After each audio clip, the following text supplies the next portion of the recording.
नमस्कार, मी समीर नाईक. माझं वय आहे आता 54 वर्ष व 2 ते 2.25 वर्ष माझ्या चष्म्याचा नंबर वाढत होता आणि आमच्या ऑप्टोमेट्रिस्टने सांगितलं की हा मोतीबिंदूचं लक्षण आहे. मोतीबिंदू हा प्रश्न आल्यानंतर नंदादे किंवा डॉक्टर पटवर्धन ह्याच्या दुसरं नाव माझ्या डोक्यात कुठलं आलं नाही. कारण जवळजवळ 26 वर्षापूर्वी सौरभ सरांचे वडील डॉक्टर दिलीप पटवर्धन यांनी माझ्या वडिलांचं ऑपरेशन केलं होतं आणि आज माझ्या वडिलांचं वय वर्ष आहे 90.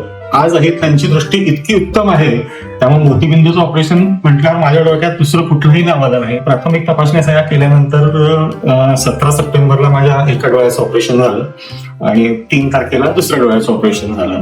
अगदी टोटली फ्लॉलेस सगळं, कुठंही काहीही प्रॉब्लेम नाही, त्रास नाही, काही नाही. आणि full marks to Saurabh sir. अतिशय उत्तम सर्व्हिस आहे, स्टाफ अतिशय चांगला आहे, पोस्ट सर्जिकल सुद्धा त्यांचा असिस्टन्स खूप छान आहे आणि मी पूर्ण समाधानी आहे या बाबतीत. आता मला कुठलाही त्रास नाही आहे. आणि थँक्यू.